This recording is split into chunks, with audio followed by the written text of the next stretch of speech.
Hey everybody, welcome to Yurko Vision. This is episode 1 of my Star Wars figure reviews, and what better than starting with Han Solo Black Series, my first Black Series figure from when I started collecting again in 2013. I took a long hiatus from collecting Star Wars figures. I stopped sometime in 2008 because I just kind of grew out of it. I was gifted this Han Solo and it kind of brought me back into the fold. Not that it's really a great thing or necessarily a bad thing. Probably more of a bad thing than a great thing. But anyway, so here we are.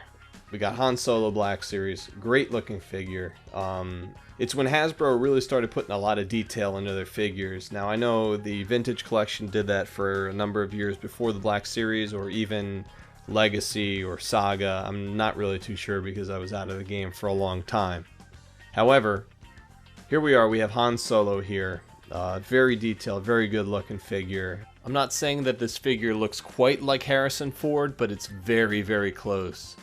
It even looks like David Duchovny if you look at him at a different angle or different perspective here. But I'll leave that up to you. Moving on.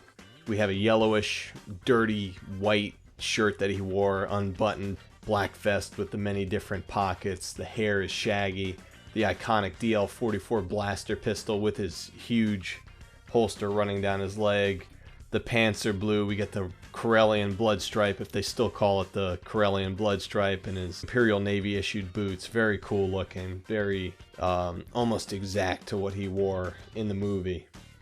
One thing that I appreciate in this figure is his vest. On the back of it, there's a few cargo pockets. Growing up in the 90s, Kenner re-released all these Star Wars figures. We had a Han Solo, and his vest wasn't, I mean, aside from those figures being all buff, his vest wasn't as detailed as it was in the movies, or I can't even say if the vintage line really nailed this because I don't really have a figure I can reference at this time. But we had the pockets on the back of the vest. Kenner didn't put those on until at least the late 90s when he was released with Jabba. Every release afterwards would have the cargo pockets, so finally Hasbro did something right, something that Kenner couldn't do.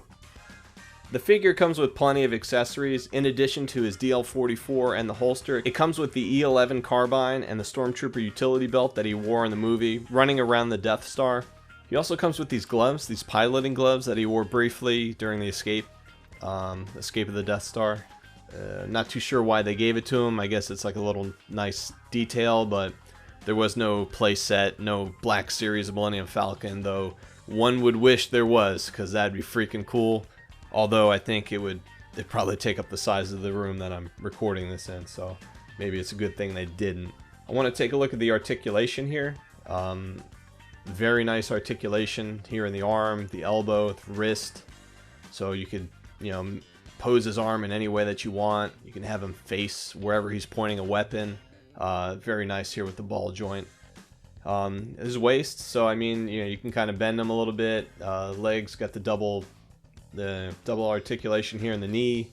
You can twist the leg a little bit, and then the boot, you can kind of move it back and forth, so that's pretty cool.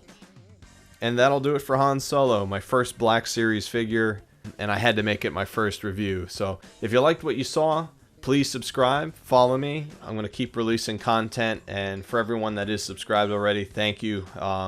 I know you've been waiting a long time, and finally we get this content out, and I'm hoping you're enjoying it as much as I am, at least. So see you next time, guys.